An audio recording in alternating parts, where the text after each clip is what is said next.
School service কমিশনের লিখিত পরীক্ষার বিজ্ঞপ্তি জারি হলো। এসএসসির ওয়েবসাইটে দেওয়া হয়েছে সেই বিজ্ঞপ্তি।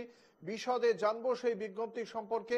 আমাদের সঙ্গে রয়েছেন আমাদের প্রতিনিধি বিউ সরকার। বিউ, কি জানতে পারা যাচ্ছে বিজ্ঞপ্তিতে, ঠিক কি জানিয়েছে এসএসসি?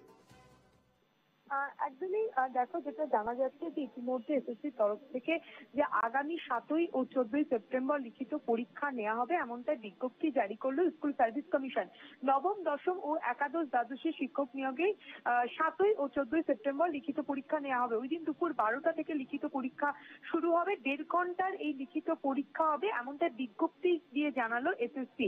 এসএসসির ওয়েবসাইটে এই বিজ্ঞপ্তি প্রকাশ করা হয়, কারণ আজকেই নবান্নর তরফ থেকে সম্মতি দেওয়া হয়েছে এবং তারপরই অনুমোদন পাওয়ার পরই তারা এসএসসির যে ওয়েবসাইট, সেই ওয়েবসাইটে বিজ্ঞপ্তি প্রকাশ করা হলো। এবং ইতিমধ্যেই যেটা জানা যাচ্ছে যে এই যে লিখিত পরীক্ষা হবে তার জন্য বিশেষ ব্যবস্থাও থাকবে। নিরাপত্তা ব্যবস্থার দিকে বিশেষভাবে নজর দেওয়া হচ্ছে এবং কিরকম ভাবে নিরাপত্তা ব্যবস্থা থাকবে, কেমন হবে নিরাপত্তা ব্যবস্থা, সেই নিয়ে ইতিমধ্যেই যেটা সূত্র মারফত জানা যাচ্ছে যে খুব শীঘ্রই রাজ্যের তরফ থেকে বৈঠক বসতে চলেছে এমনটাই জানা যাচ্ছে। অর্থাৎ রাজ্যের সঙ্গে এসএসসি কমিশনের সঙ্গে বৈঠক বসতে চলেছে এমনটাই জানা যাচ্ছে।